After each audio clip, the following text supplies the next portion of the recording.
పండగలకి star hero cinema ఒక్కటి కూడా రిలీజ్ అవ్వడం లేదు. అయినా రిలీజ్ అవుతున్న సినిమాల మధ్య పోటీ మాత్రం నెక్స్ట్ లెవెల్లో ఉండబోతోంది. తెలుగు పెద్దగా లేకపోయినా తమిళ్, కన్నడ, హిందీ సినిమాలతో మోత మోగించబోతున్నాయి థియేటర్లు. పెద్ద సినిమాల రిలీజ్ లేకపోయినా దసరాకి థియేటర్లు కళకళ్లాడబోతున్నాయి.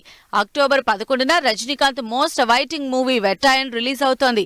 రజనీకాంత్ వస్తున్నారని ఏకంగా సూర్యాని తన సినిమా కంగువాని పోస్ట్ పోన్ చేసుకున్నారు. తమిళ నుంచే కాదు కన్నడ నుంచి కూడా మరో cinema pan India wide release కాబోతోంది. ధ్రువ్ సర్జా హీరోగా తెరకెక్కుతున్న భారీ యాక్షన్ మూవీ మార్టిన్ అక్టోబర్ 11నే థియేటర్లకు వస్తోంది. దసరాతో పాటు దీపావళి కూడా కన్నడ, తమిళ సినిమాల పోటీ ఫుల్ గానే ఉంది.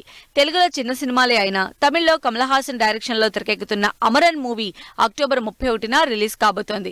అదే రోజు ప్రశాంత్ నీల్ ప్రొడక్షన్ లో తెరకెక్కుతున్న బగీరా కూడా థియేటర్లకు వస్తోంది. ఇలా దసరా, దీపావళికి తెలుగులో పెద్ద సినిమాలు రిలీజ్ లేకపోయినా తమిళ్, కన్నడ సినిమాలు పాన్ ఇండియా రిలీజ్ చేస్తూ ఉండడంతో థియేటర్లో మాత్రం బిజీ కాబోతున్నాయి.